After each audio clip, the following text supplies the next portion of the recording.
To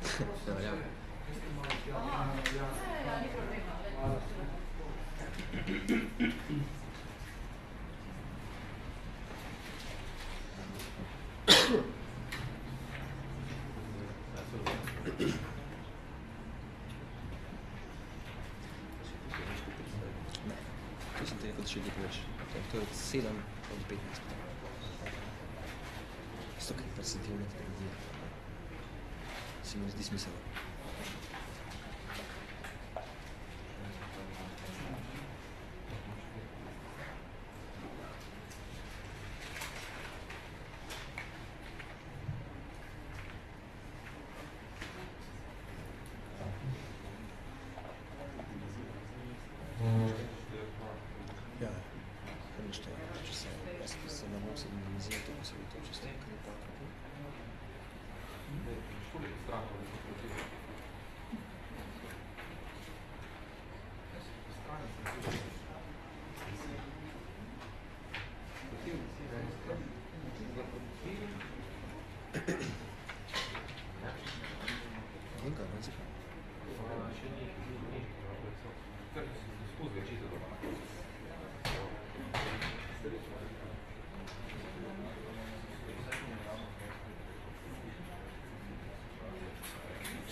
Mislim, da lahko začnemo.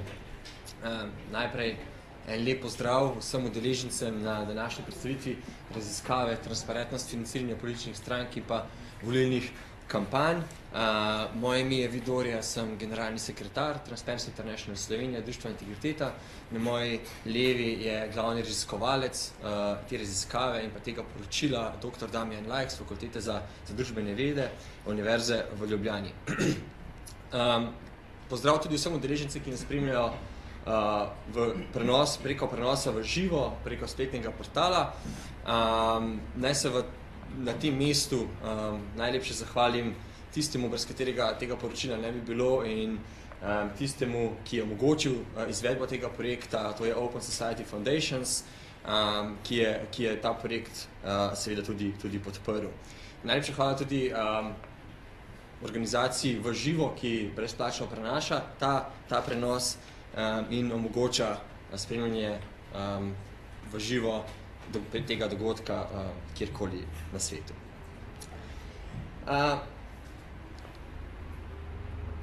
Kot omenjeno, današnji dogodek predvsem služi namenu, da predstavimo naše poročilo. Naše poročilo in bo predvsem potekal tako, da bom sam zelo kratko predstavil našo organizacijo in pa našo krovno organizacijo Transparency International in predstavil na kratko projekt, v sklopu katerega je nastala ta raziskava in pa to poročilo, in zatem bom dal besedo in pa podal žogico kolegu dr. Damjanu Lajku, ki bomo na kratko obrazložil metodologijo, po kateri je potekala ta raziskava in pa potek same raziskave. Zatem bomo seveda kar takoj priskočili na sama priporočila. Imamo in pa ugotovitve raziskave. Kot verjetno veste, najbolje je to že kar sedaj povem, kot verjetno veste, je Republika Slovenija konec leta 2013, to je takrat, ko je Transparency International Slovenija praktično zaključilo to raziskavo CRINIS, sprejelo nov pravni okvir, ki ureja financiranje političnih strank in pa volilnih kampanj.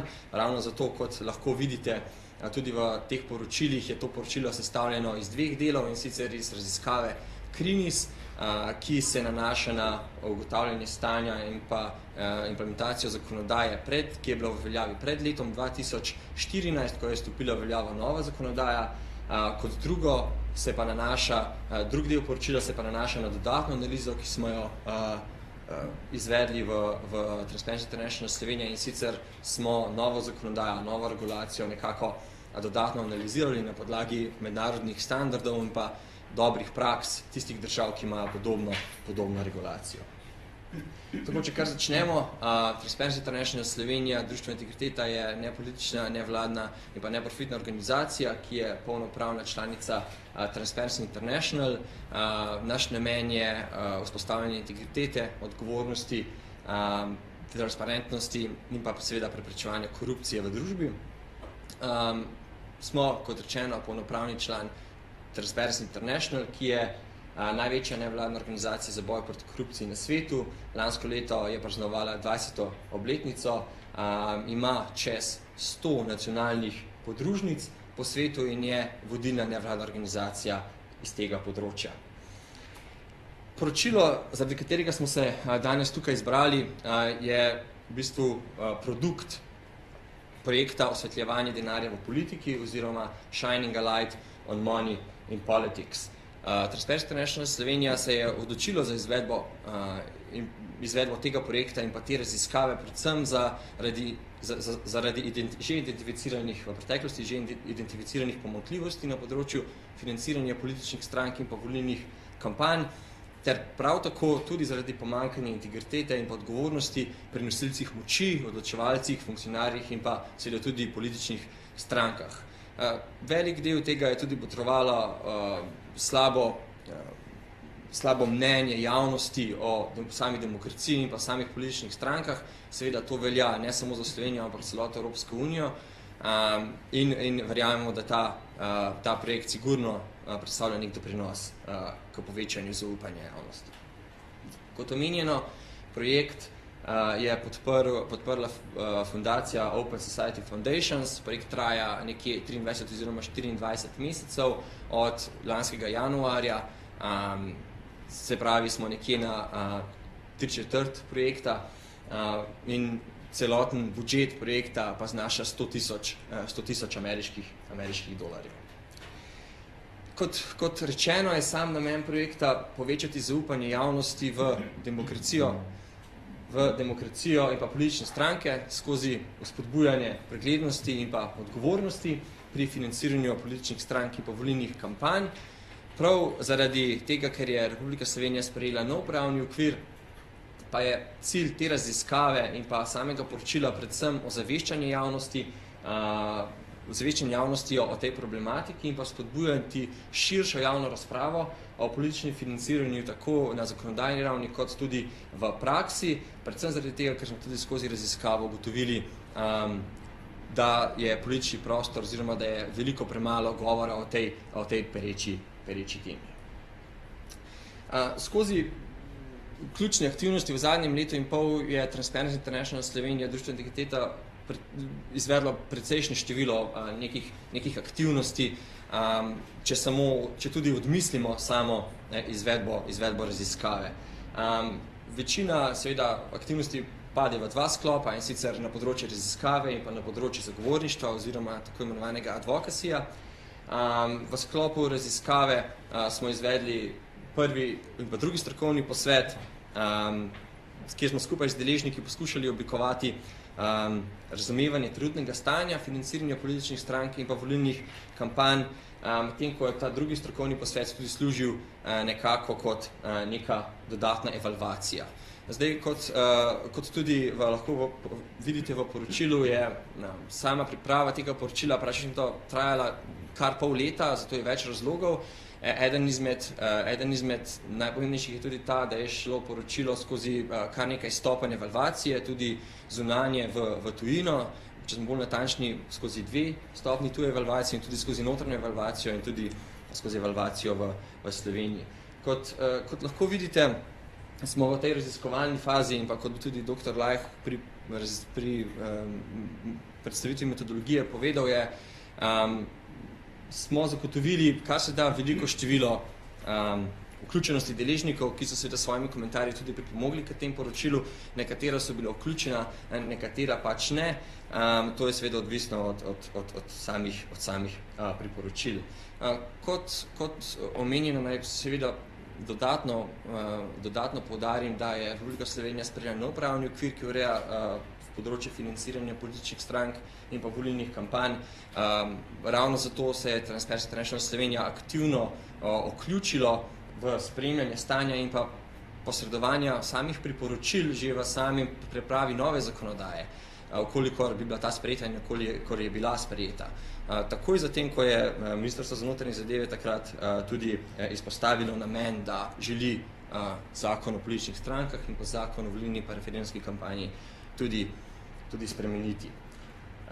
Tako, sedaj, to je bilo z moje strani zelo kratko vse, zdaj bi rad dal žogico mojemu kolegu dr. Damjanu Lajhu, ki vam bo na kratko predstavil metodologijo in pa sam potek raziskave. Hvala lepa. Zdaj, kot je že bilo rečeno, torej to metodologijo, ki je imenovana torej CRINIS, je razvila torej mednarodna organizacija Transparency International. Iz tega vidika gre torej za, lahko rečemo tudi do določene mere, torej za nek mednarodno primerjalni pristop k raziskovanju te problematike. Tu lahko samo omenim, da je preden je bila ta raziskava izvedena v Sloveniji, je bila izvedena že tudi v nekaterih drugih državah, nazadnje predvsem torej v državah, ki so nastale na območju nekdanje Jugoslavije. Tisto, na kar se osredotoča torej ta raziskava, je predvsem neka poglobljena analiza področja, ki ureja problematiko financiranja političnih strank in volilnih kampanj in tudi kakšna je torej implementacija te zakonodaje v praksi, ker vemo, da običajno torej sama zakonodaja še ne pomeni dovolj, če ni dovolj dobro, uspešno in pa učinkovito implementirana. In še posebej v Sloveniji je implementacija torej zakonodaje pogosto zelo problematična, kar dostikrat, vsaj po mojem mnenju, odkriva tudi še vedno relativno nizko stopnjo politične kulture in tudi ta raziskava mislim, da v prvi vrsti odkriva predvsem ta velik problem, torej v manjko neke politične kulture v slovenskem kontekstu. Ta raziskava CRINIS, celotna metodologija, je pripravljena torej tako za letna financiranje političnih strank, kot tudi za financiranje volilnih kampanj. Pri volilnih kampanjah se osredotočimo lahko na predsedniške ali parlamentarne volitve, s tem, da v slovenskem primeru smo se osredotočili torej na dva segmenta, torej na problematiko letnega financiranja političnih strank in pa na financiranje volilnih kampanj za parlamentarne volitve. Predsedniške volitve smo pa izključili oziroma nismo vključili v to raziskavo. Tu lahko omenim vsaj eno, recimo, omejitev raziskave, kot je že kolega Vidorja prej omenil, je torej ravno ob koncu leta 2013 bila sprejeta nova zakonodaja oziroma spremembe in dopolnitve te zakonodaje, medtem ko prej v 15-20 letih ni prišlo torej do nekih bistvenih sprememb. In torej pri tej naši raziskavi smo se osredotočili torej predvsem na to obdobje, torej na tisto zakonodajo, ki je bila v veljavi do konca leta 2013. Smo pa torej v tej prvi polovici leta tudi vključili nekak preliminarni pregled torej tega zakonskega okvira nove zakonodaje in poskušali tudi podati oceno po eni strani in po drugi strani tudi pripravljena priporočila upoštevajo nekako tudi te že sprejete spremembe, torej v začetku 2014 in pa tiste iz torej prejšnjega tedna. Tako da kljub temu mislim, da nekako ni z tega vidika, da je torej bila sprejeta nova zakonodaja, da ni nekako ta raziskava nič manj pomembna, ker še posebej, kot sem prej omenil, opozarja predvsem na nekatere stvari, predvsem nizko politična kultura, ki so tudi sicer rak rana nekako slovenske politike. Ta metodologija ocenjuje torej predvsem stopnjo transparentnosti političnega financiranja v določenih državah. Pri tem se pa torej ta transparentnost razume v smislu dostopa do informacij tako za članstvo, torej za člane političnih strank, državne institucije, kot tudi za širšo javnost. In še enkrat poudarjam, torej, da ta metodologija Krinis je zastavljena tako, da se ne osredotoča samo na zakonski okvir, ampak tudi v veliki meri, torej, kako zakonodaja deluje v praksi. Celotna metodologija je postavljena tako, da je raziskovanje te problematike možnost torej skozi 10 dimenzij transparentnosti financiranja strank. Teh 10 dimenzij vključuje interno knjigovodstvo strank, poročanjem državnim nadzornim institucijam, celovitost poročanja, obseg poročanja, zanesljivost poročanja, obveščanje javnosti, različne preventivne mehanizme, kakšne so sankcije in kakšen je torej državni nadzor in pa nadzor s strani širše javnosti, torej predvsem civilno-družbenih organizacij. Sam potek raziskave je potekal skozi več faz. Prva faza je bila nekako vsaj delna prilagoditev, torej celotne metodologije in pa tega vprašalnika slovenskemu kontekstu, kjer smo nekako izbrali, torej katere deležnike bomo vključili v samo raziskavo in torej na katero časovno obdobje se bomo osredotočili. Torej osredotočili smo se predvsem na volilno kampanjo, ki je bila za zadnje, torej predčasne parlamentarne volitve leta 2011 in pa za letno financiranje političnih strank v letu 2012. Ampak, kot sem že prej rekel, smo nekako potem posodobili torej, in nekako do praktično prejšnjega tedna nekako poskušali vključiti tudi vse aktualne zadeve v to poročilo in tudi na ta način prilagoditi torej vsa priporočila. V drugem koraku smo naredili poglobljeno torej analizo zakonodajnega okvira. Tretji korak je vključeval predvsem oceno delovanja v praksi in velik del torej tega so predstavljali tudi intervjuji z različnimi deležniki, torej bodisi političnimi strankami, predstavniki različnih institucij, kot tudi torej strokovnjakov, ki se ukvarjajo s tovrstno tematiko. Zgolj za informacijo lahko povem, da smo torej izvedli večje število intervjujev, torej na podlagi standardiziranih vprašalnikov z različnimi deležniki, kot že rečeno.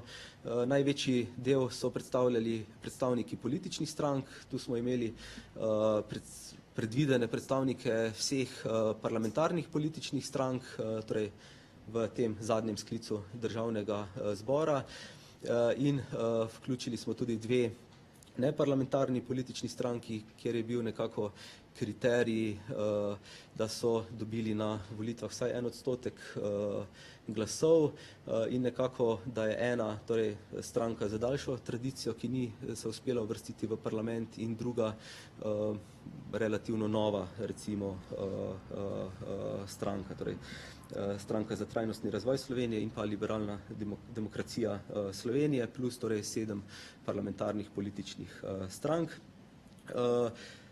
Drug sklop so bile torej državne nadzorne institucije. Tu smo pač v skladu z zakonskimi pristojnostmi, ki jih imajo na tem področju, smo vključili torej predstavnike Računskega sodišča in pa predstavnike Ministrstva za finance oziroma Urada za nadzor proračuna, ker je Ministrstvo za finance vsaj po prednje so torej bile sprejete spremembe, bilo po zakonodaji tisto, ki naj bi izvajalo nadzor torej nad tistim delom zakonodaje, ki se nanaša na financiranje političnih strank. Tretji sklop so bili novinarji, ker vemo torej, da je ta tematika, tu smo lahko tudi kritični, ni pogosto precej pokrita, tudi ni zelo veliko strokovnjakov, ki bi se ukvarjalo z temi tematikami, so pa določeni tudi novinarji, ki redno nekako spremljajo in pokrivajo to tematiko in tako smo vključili tudi novinarje in na to še predstavnike civilne družbe, kot tudi predstavnike donatorjev oziroma potencialnih donatorjev. In verjetno ni potrebno omenjati, da je najtežje nekako dobiti za sogovornika tiste, ki nekako dajejo torej sredstva političnim strankam. Tu lahko tudi omenim, da tudi se strani političnih strank nismo dobili popolnega odziva. Torej izmed parlamentarnih političnih strank sta dve stranki po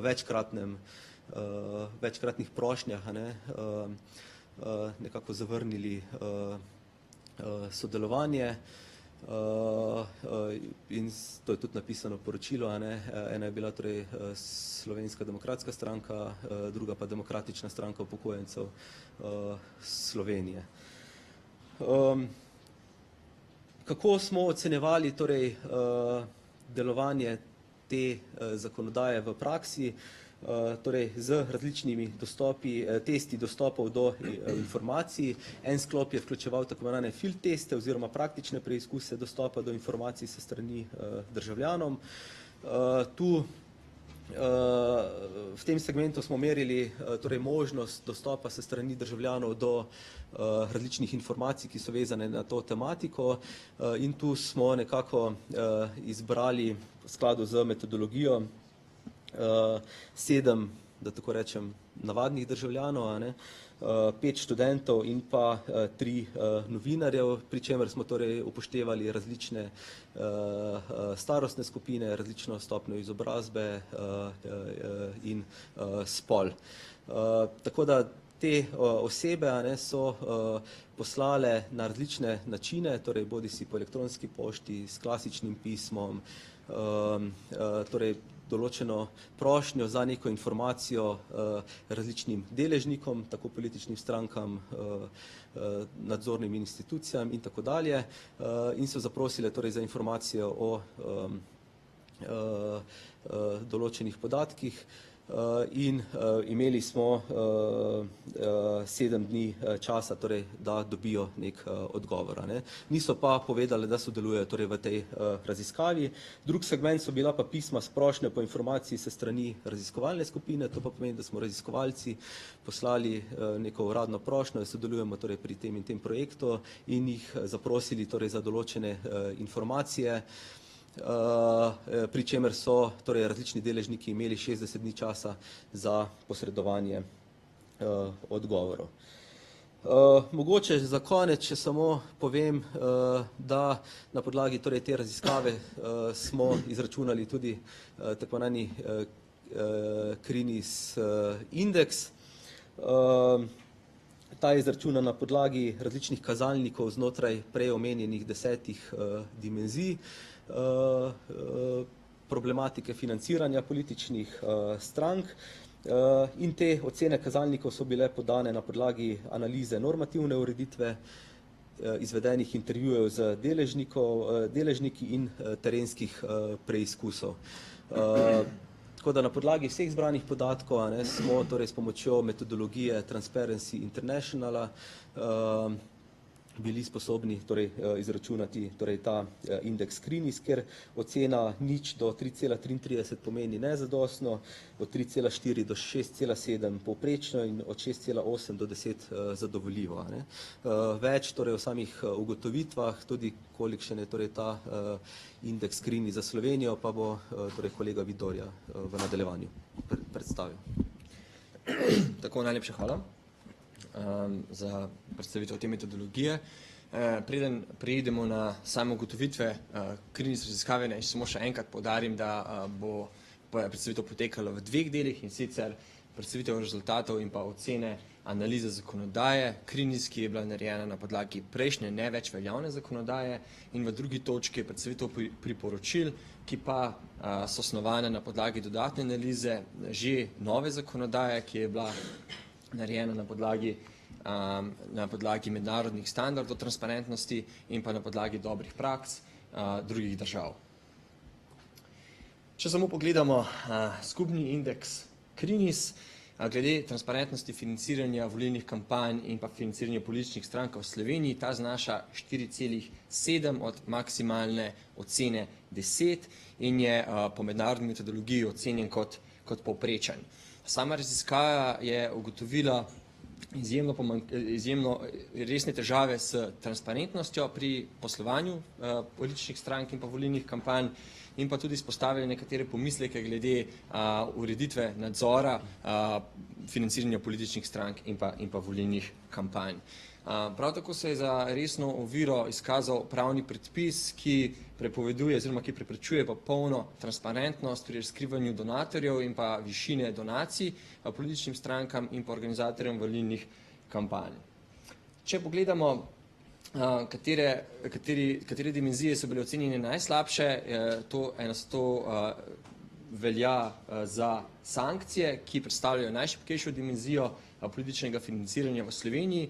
Temu botruje predvsem to, da je v zadnjih 24 letih zakonodaja predvidevala sankcije, vendar jih državni organi nikakor niso političnim strankam nalagali seveda za kršitve zakonodaje.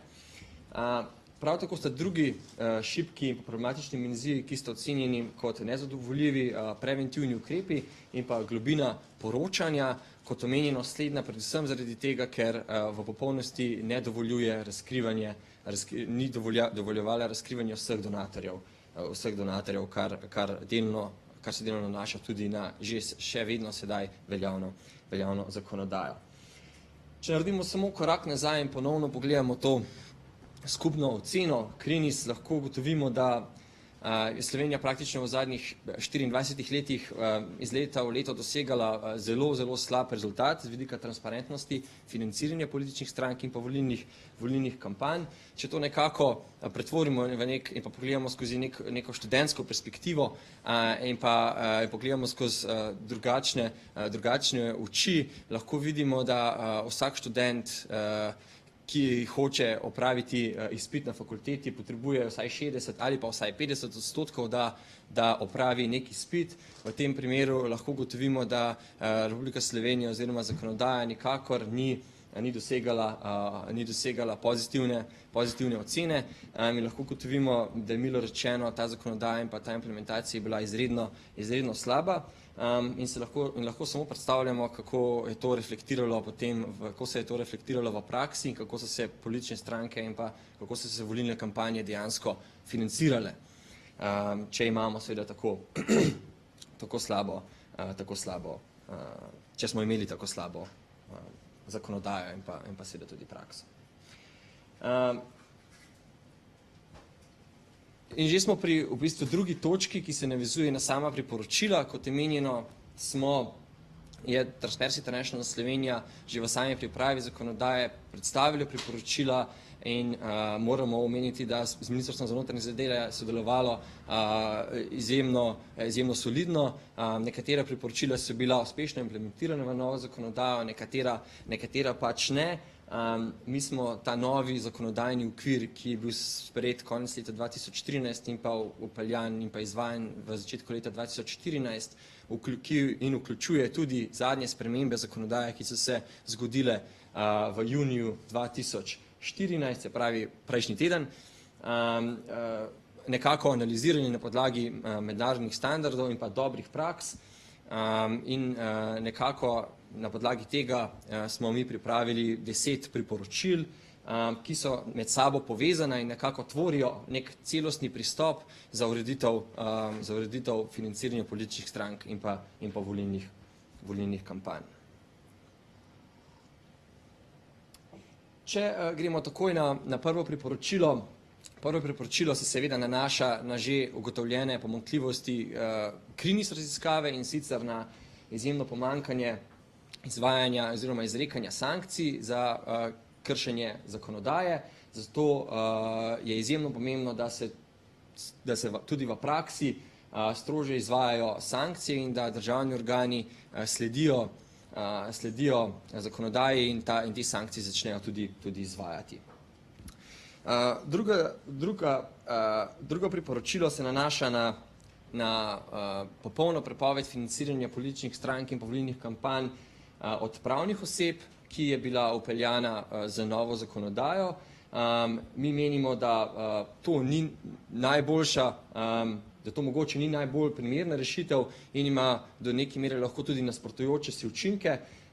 Menimo, da bi zakon moral, da bi bilo bolje, če bi zakon raje povečal transparentnost samih prispevkov, seveda z ustrezno omejitvijo za te prispevke, s tem pa bi omogočil tudi večjo raznovrstnost financiranja političnih strank. Zdaj, to priporočilo predvsem bazira na študijah in pa nekih standardih, ki so bili izvedeni v državah, ki takšno regulacijo že poznajo, kjer v bistvu ne obstajajo nikakršni dokazi, da popolna prepoved financiranja strani zasebnega sektorja kakorkoli zmanjšuje korupcijska tveganja, ki izhajajo iz financiranja strani pravnih oseb. Še posebej to velja, če ne obstaja nek kakovosten in pa celosten nadzor nad financiranjem političnih strank in pa volilnih kampanj. Tretje priporočilo se nanaša na prispevke, ki so plačani v gotovini.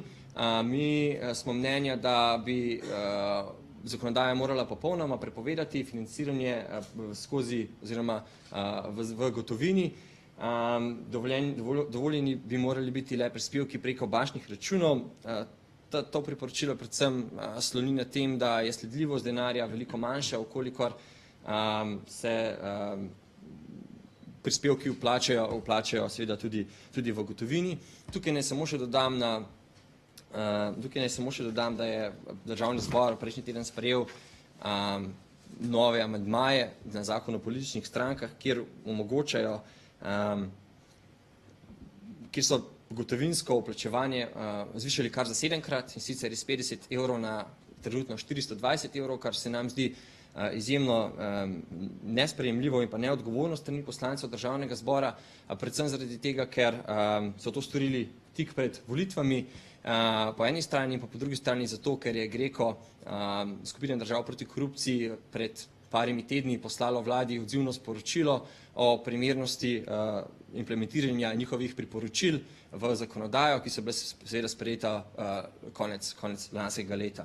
To seveda samo dodatno nakazuje pomanjkanje odgovornosti in pa zdaj vrže slabo luč na Republiko Slovenijo v mednarodnem okolju.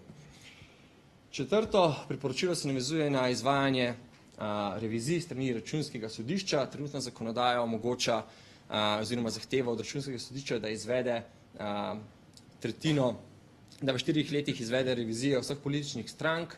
Mi predlagamo, da bi zakonodaja morala zahtevati od Računskega sodišča, da izvede revizijo vsako leto vsaj tistih političnih strank, ki so v parlamentu. Prav tako pa, da se izvede pogosteje revizija v tistih političnih strankah, kjer so tveganja za kršenje zakonodaje večja, in še posebej pa pri tistih, kjer so ugotovili v preteklosti neke nepravilnosti pri poslovanju. Peto priporočilo se prav tako navezuje na ugotovitve raziskave Krinis, in sicer na določitev praga za razkrivanje donatorjev in pa višine zneskov donacij. Menimo, da ta prag ne bi smel obstajati in tukaj slonimo na to popolno transparentnost. Zahtevano bi moralo biti razkrivanje vseh prispevkov političnih strank ali organizatorjev volilnih kampanj. Menimo, da v bistvu le takšna transparentnost lahko omogoča tudi civilni in pa državni nadzor v dovolj kvalitetni osnovi, da se lahko ugotovi dejansko stanje. Šesto priporočilo se nekako navezuje tako na peto, kot tudi na sedmo priporočilo, kot sem že omenil, nekako so med sabo povezani in tako tvorijo po našem mnenju nek celostni in pa celovit pristop za ureditev tega področja. Šesto priporočilo predstavlja, v bistvu izhaja predvsem iz tega, da ne obstaja neke sprotne, neke proaktivne transparentnosti pri razkrivanju delovanja političnih strank oziroma poslovanja le-teh. Menimo, da bi zakonodaja morala nuditi postopke za jasno, pravočasno in pa popolno javno objavo prihodkov in pa odhodkov političnih strank. To pomeni, da bi volivci in pa uporabniki oziroma tudi civilna družba in pa nadzorni organi lahko v dovolj kratkem času, nekje do 14 dni, videli, kako se neka politična stranka ali pa organizator ali pa neka volilna kampanja financira, tako da se objavi podatek o pridobljeni donaciji, kot tudi izdatek, kaj je ta politična stranka plačala. To bi bilo seveda dostopno na online platformi, ki bi bila dostopna vsakemu državljanu in le informiran državljan v tem kontekstu lahko voli tisto, za kar se res zavzema. Sedmo priporočilo gre seveda v smeri vključevanja, spremljanja financiranja volilnih kampanj s strani civilne družbe. Nek celovit monitoring, če se lahko tako izrazim, volilnih kampanj, ki bi nadzorovala financiranje le-teh, v Sloveniji še ni bil narejen. Lahko samo kot dodatno omenim, da Transparency International Slovenija bo v letošnjem letu izvajala ta monitoring in pri kandidatih oziroma političnih strankah ugotavljala, kakšna je realna vrednost njihovih kampanj in to seveda tudi primerjala z njihovimi poročenimi izdatki in pa prispevki. Osmo priporočilo se nanaša na pomanjkanje integritete, odgovornosti in pa nekakšno etičnega udejstvovanja ali pa politične kulture, če lahko tako rečemo, s strani poslancev, funkcionarjev političnih strank in pa predstavnikov političnih strank. Tako kot so to predlagali že marsikatere nevladne in pa tudi neodvisne mednarodne in pa nacionalne institucije, bi Državni zbor in pa Državni svet morala uvesti kodeks ravnanja ali pa etični kodeks, ki bo urejal ravnanja teh oseb. Prav tako pa mi menimo, da bi tudi politične stranke nekako morale storiti korak naprej in slediti tem trendom in tudi same sprejeti te etični kodeks ali pa seveda tudi kodeks ravnanja. To tudi pomeni korak naprej pri zavzemanju v končni fazi političnih strank za to, da se javno mnenje o političnih strankah in pa o sami demokraciji in pa pravni državi izboljša, kar je seveda ključnega pomena za to, da demokracija lahko normalno seveda tudi deluje. Predzadnje poročilo se nanaša na pridobitev posojil strani političnih strank in pa organizatorjev volilnih kampanj. Trenutna zakonodaja še vedno omogoča, da se posojila lahko pridobijo tudi strani fizičnih oseb. Mi menimo, da je to nesprejemljivo in da ni primerno. Mednarodni standardi priporočajo, mednarodna priporočila gredo v smeri, da se posojila lahko pridobivajo le pri konsolidiranih finančnih institucijah, kar seveda omogoča večjo poštenost v končni fazi pri pridobivanju teh posojil. Prav tako pa se takšna posojila, ki pri fizičnih osebah lahko tudi uporabijo za prikrivanje nezakonitih zasebnih donacij. Da naj se ta posojilo ne povrne ali pa če je dobljeno pod nekimi posebnimi pogoji. Zadnje priporočilo se pa nanaša na zadnje ugotovitve Računskega sodišča, ki je izdelalo revizijo nad porabo proračunskih sredstev, ki so namenjena poslancem, za strokovno pomoč poslancem Državnega zbora. Tukaj predlagamo, da Državni zbor mora resnično uvesti več pravil in povečati nadzor nad samo uporabo teh sredstev, saj mora biti le-ta uporabljena transparentno, učinkovito, namensko in pa gospodarno. V končni fazi gre predvsem za sredstva davkoplačevalcev in ta sredstva morajo biti tako tudi porabljena. Predno zaključim, naj še enkrat dodam, da je zaradi, nismo iluzionisti in ne pričakujemo, da bo seveda na podlagi teh priporočil Republika Slovenija kar takoj skočila v spremembe nove zakonodaje, ker se je ravno kar spremenila,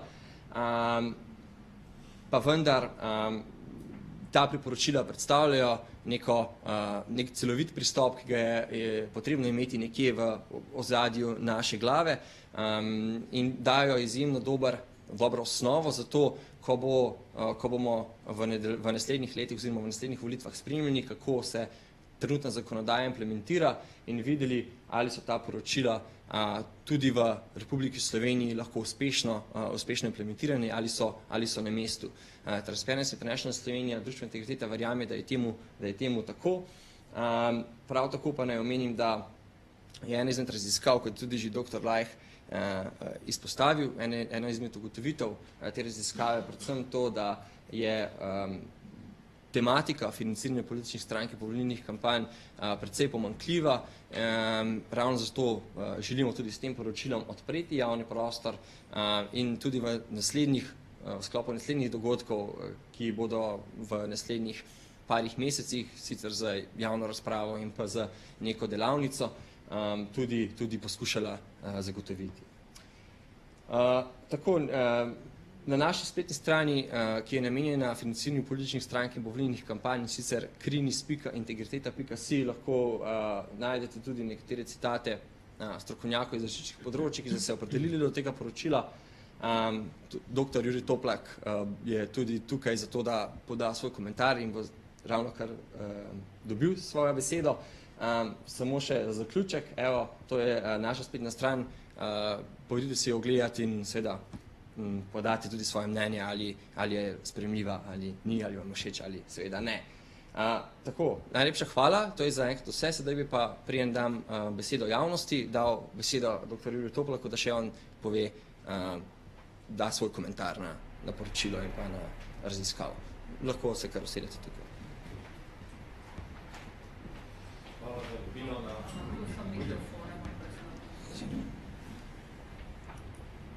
Hvala organizatorjem za vabilo na dogodek. Čestitke za pripravo tega zelo pomembnega poročila. Zdaj, za uvod bi samo povedal, da denar pri političnih strankah in kandidatih ni nekaj slabega, tako kot se mogoče včasih ustvarja slika. To je nekaj dobrega, to je zaželjeno, ker samo če kandidati in stranke imajo denar, lahko širijo informacije in več kot je teh informacij, več jih pride do volivcev in samo če volivci dobijo dovolj informacij z vseh strani, si lahko ustvarijo eno kvalitetno mnenje in se dobro odločijo na volitvah. Če denarja ni, tudi informacij ni in ni, je vprašanje, ali se lahko volivec kvalitetno odloči. Zdaj pa, ker tudi podjetja vejo, da si kandidati želijo več denarja, so pogosto pripravljena jim denar dati na način, da bi si kupili nek posel, za primer, da ta stranka ali kandidat pride na oblast. To pa je že tista korupcija, ki ni zaželjena. Spravi, treba je najti rešitev, kako bi kandidati in stranke dobile denar, ampak da se prepreči korupcija. In rešitev je transparentnost. Rešitev je, da je jasno, kdo je komu dal koliko denarja in da to vsak vidi. Zdaj,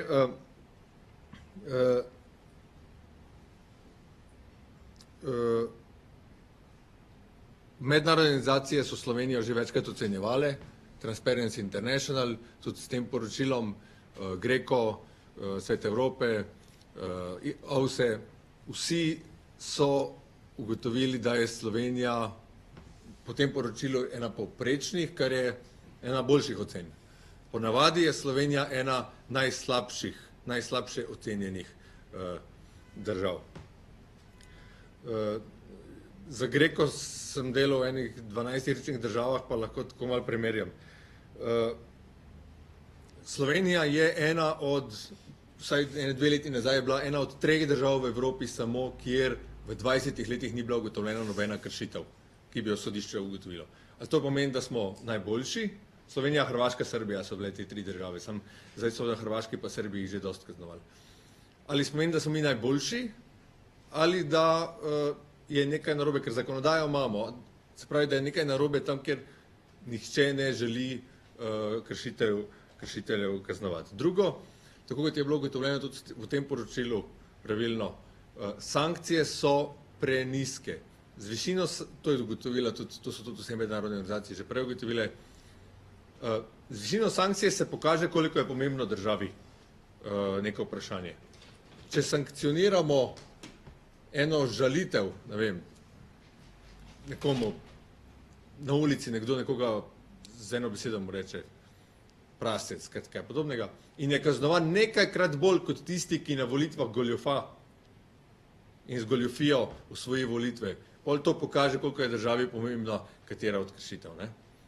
V Sloveniji, kdor jemlje sredstva iz nedovoljenih virov in si tako pridobi velike količine denarja in na ta način potem zmaga na volitvah, je sankcija za odgovorno osebo, mislim, da nekaj 100 evrov.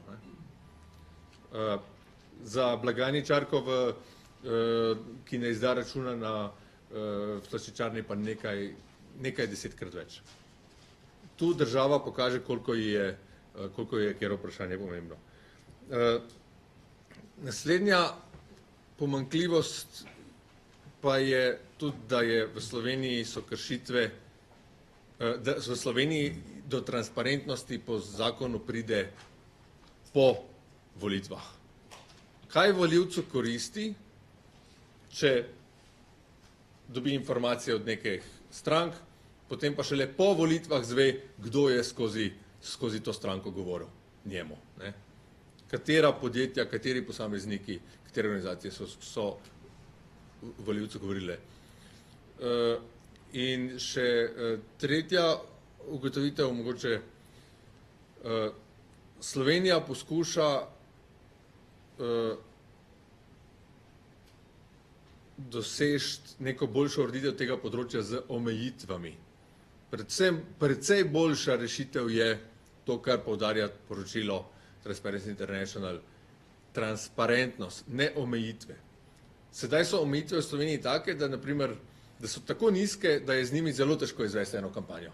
Recimo za župana Ptuja mislim, da je 4 ali 6 tisoč evrov. Koliko je lahko vredna cela kampanja za kandidata za župana. Mislite, da se da kvalitetno kampanjo speljati, informirati vse volivce in zmagati volitve s tem denarjem? Ne. Se pravi, treba je kršiti zakon, treba je goljufati. Vi verjamete, da nekdo, ki z goljufijo pride na oblast, da potem bo rekel, ok, zdaj smo goljufali, zdaj smo prišli na oblast, zdaj bomo pa začeli pošteno delati. Ne. Težko, ne? Zato bi bilo zelo dobro, da bi sankcije bile dovolj visoke, da bi odvračale, da bi omejitve bi jih bilo dovolj malo, da se lahko ena kvalitetna kampanja spelje in pa, da bi bilo vso financiranje transparentno, kar tudi poročilo poudarja, transparentno, da volivci lahko vidijo, kdo komu plačuje. Pa še lahko tudi jaz izrazim zgražanje nad zakonom, ki je bil sprejet prejšnji teden, ki je v čistem nasprotju s tem, kar mednarodne organizacije ves čas poudarjajo, in glede sankcij, ki so se znižale prejšnji teden, in glede zneska, ki se lahko da v gotovini, ki so ga za 7-krat zvišali. Pa še tretja stvar, nikjer v Evropi se pravila volitev ne spreminjajo tik pred volitvami. Naj se ne bi spreminjala zadnjo leto. Pri nas pa se spreminjajo sredi volilne kampanje. Čeprav vem, ta zakon piše, da začne veljati 15 dni po objavi, to pomeni en teden pred volitvami, nekaj takega. Ker mislim, da bo totalna zmeda zdaj.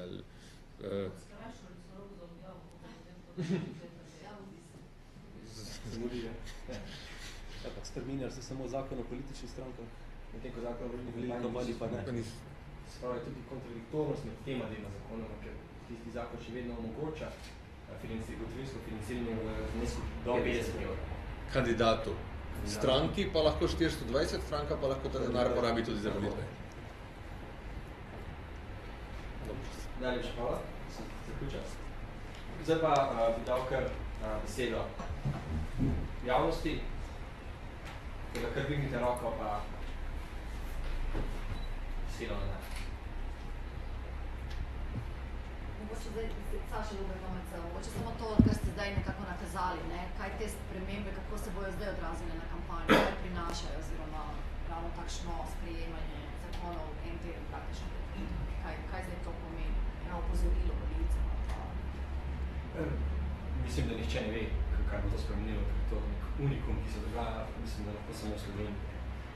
Predvsem je tukaj izpostaviti samo, kot smo že imeli, samo pomakanje odgovornosti in integritete poslancev, ki so, recimo, če bi ste pogledali, kako so sprejeli te amandmaje, praktično brez kakršnih koli obrazložitev, vprašanje, kakšnemu interesu so ti amandmaji služili, sigurno niso služili javnosti, temveč nekim oskim strankarskim interesom. Ali mogoče lahko tudi našteli recimo te, ne vem, par teh kršitev, ki so bile sankcionirane, to me zelo zanima, ker jih je tako malo. V 20 letih torej, kdo je bil sankcioniran, zakaj? Ne, vi ste rekli, do pred 3 leti ni bil nihče. V 3 državah, zdaj pa samo še Slovenija tista, ki... A ja, v 3 državah. Torej, v bistvu lahko rečemo, v Sloveniji v zadnjih 20 letih nobena stranka ni bila kaznovana zaradi nepravilnosti oziroma kršitev volilne zakonodaje. Nobena. Torej, Srbija in Hrvaška sta že zdaj resno kaznoveta kršitve, Slovenija pa še vedno ne. Danes bila opozorila, to je maksimum sankcije bilo. Ja. Druga izrečena, tako da potem poročilo že. Tako. V 36 primerih, to je bilo v bistvu zaradi neoddaje poročila Računskemu sodišču. 36 primerov, v enih primerih je bil izrečen opomin, v enih je bila pa globa, ki znaša 450 evrov za stranko in 350 za odgovorno osebo. To je bilo letos v bistvu konec lanskega leta in začetku letošnjega leta si je urad za nadzor proračunskega postopka vodil po pooblastilu ministra za finance. Tu je bil eden izmed glavnih problemov, da smo imeli zakonodajo prej, kot je še kolega to preteklo, torej zakonodaja obstaja, ampak dolgo časa se ni vedelo, kdo sploh je pristojen za izvajanje nadzora. In torej do, če se ne motim, leto pa pol nazaj, je torej minister za finance določil urad za nadzor proračuna za tistega, ki izvaja torej določene člene iz zakona o političnih strank, ki se nanašajo torej na financiranje političnih strank. Kar pomeni, da prej, recimo v obdobju 20 let, ni nihče izvajal sploh tega nadzora dejansko. Torej je zdaj uradni organ, urad za nadzor proračuna? Ne. To je bilo po prejšnji zakonodaji. Kdo pa je zdaj? Bilo je v bistvu Ministrstvo za finance in minister je dal pooblastilo proračunskim inšpektorjem, ne uradno podatkom, ampak samo uradnim osebam urada. Ampak to je bilo samo za v bistvu do spremembe zakonov. Zdaj naprej so drugi organi, mislim, da je že urad za notranje zadeve, pa nekaj tudi Računsko sodišče naredilo. Potem nameniti, da ta zakonodaja je to, ja, tako da, je v bistvu to dokaj smiselno uredila v sklopu tega, kar obstaja v Sloveniji instituciji. Računsko sodišče je pristojno za nadzor nad financiranjem političnih strank, medtem ko je Okrajno sodišče, mislim, da Okrožno sodišče v Ljubljani odgovorno za izvrševanje kršitev na predlog Računskega sodišča. Se pravi, to je sedaj bolj osredotočeno in bolje urejeno. Bomo pa videli, kako se bo to izvajalo v tem praksi. Pravite, ni bilo 20 let nobenih sankcij. Kaj to pomeni, da tudi kršitev ni bilo, glede na to, kar zdaj poslušamo, jih je kar veliko, če gre temu verjeti, da nihče tega, kar je bilo, ni hotel kaznovati. Če gre temu verjeti, kot smo lahko slišali, da v bistvu praktično nihče ni izvajal niti nadzor. In v bistvu, kar smo mi tudi skozi raziskavo ugotovili, strani intervjujev, glede na to, da je ta raziskava predvsem osnovana na samoocenjevanju in pa na intervjujih, na praksi, obstajajo kar precejšnji indici, da so vse kampanje, večina, bom rekel vse, da so vse kampanje bile veliko dražje, kot so to prikazali politične stranke oziroma organizatorji volilnih kampanj v svojih poročilih. To se pomeni, da so se financirali strani nelegalno financirali strani seveda zasebnega sektorja najverjetneje. Kot že omenjeno, zdaj ta nova zakonodaja popolnoma prepoveduje to financiranje. Vprašanje pa je, če bo to dejansko preprečilo financiranje strani zasebnega sektorja. Enostavno se bo še vedno lahko zgodilo, da bo neko podjetje enostavno prevzelo nek račun politične stranke, pa to še vedno ne bomo vedeli. Zdaj, mediji so večkrat dokazali, da so kršitve bile. Par let nazaj je bilo to, nekaj so bili fotoskopirani računi, da je nekdo porabil za kampanjo 50-krat več, kot je dovoljeno. Sam država ni sankcionirala. Ja, tožilci niso se v bistvu, tudi tožilstvo je potem dolžno, kako recimo, na takšno objavo se odzvali. To vprašanje je, če bi to postojilo v kakšnem koli kaznivo dejanje, to je tudi vprašanje. Srta, kaj še? Ja, ampak v medijih se v preteklosti marsikaj pisali parih kampanj in kršitvah teh zakonskih določil. Mislim, da so to kakšne epilogi dosežili. Mislim, da tam 90. leta je Lenko SLS, potem malo se bliže do vprašanja, kaj je bilo s financiranjem oziroma s preseganjem dovoljene porabe finančnih sredstev drugi strani DNS. Potem je bilo vprašanje se pravi interpretacije tega, kaj je s financiranjem iz skupine in posameznih političnih strankah, ker je bilo zelo rigorozno postavljeno. To je bilo SD, še mogoče takšno. Ne vem, če to ni doživelo nekoliko dolgo. Nisem čisto pripričana. Sodnega ni, je pa mogoče tako politično. Pa tudi to ni, se imamo tistega, ki je financiral kampanjo, je spet minister za gospodarstvo.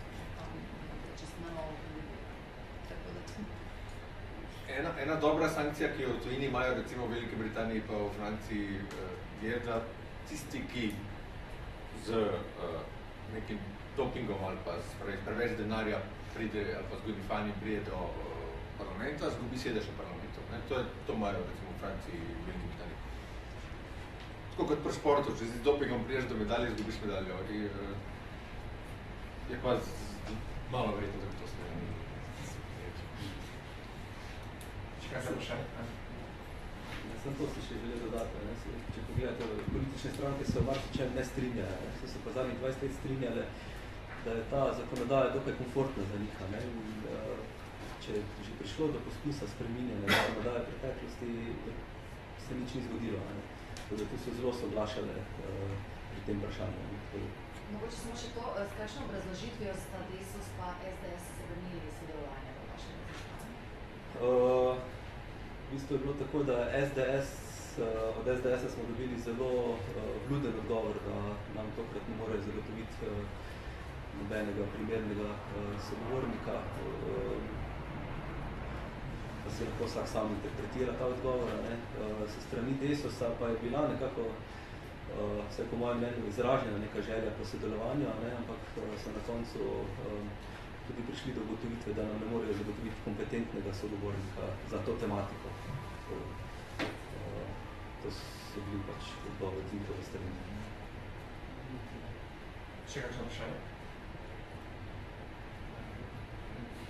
Lahko še Seveda. Si ne moram pomagati, graf 12 v poročilih. Prav, če jaz prav gledam te stolpice, v glavnem ugotavljate, da zakonodaja boljši pa kot praksa. Kako se pa to možno razlagati? Tako je, to smo bili tudi mi presenečeni. Enostavno je šlo nekatere, če govorimo o knjigovodstvu recimo, so zakonodaja nikoli ni zahtevala od političnih strank, da dajo zadnje poročilo v podpis z zunanjim revizorjem, medtem ko so to večina strank delala. Zato je praksa višje ocenjena kot zakonodaja. Medtem ko pri ostalih, kot na splošno pogledamo, je praksa višja, se lahko interpretiramo to tako, da glede na to, da je raziskava predvsem bazirana na intervjujih, da so nekateri stopci bolj ocenjeni kot bi mogoče bilo to po eni strani realno prikazati, predvsem kar se tiče mogoče vsega poročanja.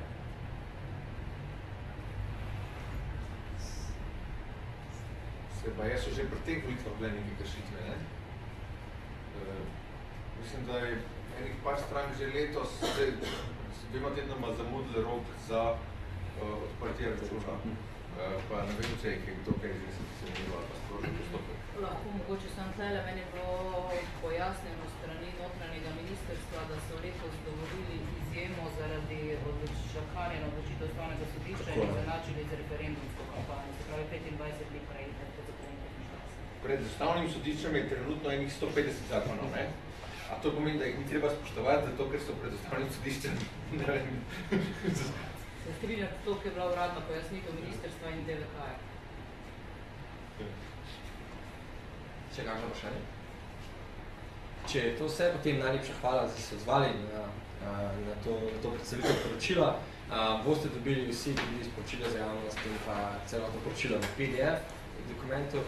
Mogoče samo še to, ko ste omenili, da boste zdaj spremljali vi kot organizacija oziroma potek kampanje. Kako bo to praktično izgledalo? To bo potekalo tako, da si bomo zbrali nekaj občin in pa na terenu spremljali volilno kampanjo, ki poteka v tem kraju. Spremljali oglase, medije, dejansko bomo poskušali identificirati dejansko, koliko je neka kampanja bila vredna in koliko so to poročali. Ravno predvsem zaradi tega, kar tudi dr. Topak rekel, da v nekaterih občinah so recimo te meje zelo nizko postavljene in je velika verjetnost, da bodo to mejo prekoračili, še posebej, če je tekma precej intenzivna. In v drugih državah, kjer so tak monitoring že izvajali, so pokazali precej strani. Najlepša hvala, zdaj bi vas pa povabil kar ven na manjšo popustitev. Prav tako pa vas zelo lepo prosim, če lahko izpolnite vprašalnik, kar nam bo izjemno pomagalo v naslednjih pri organizaciji naslednjih dogodkov. Hvala.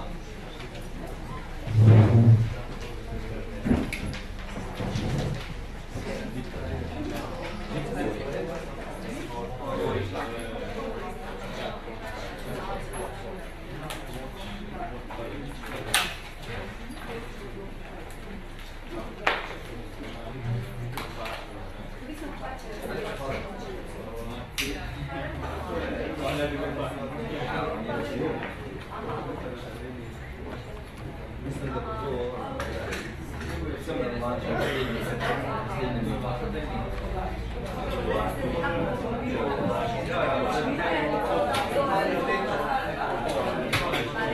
Ja, se je nima zdaj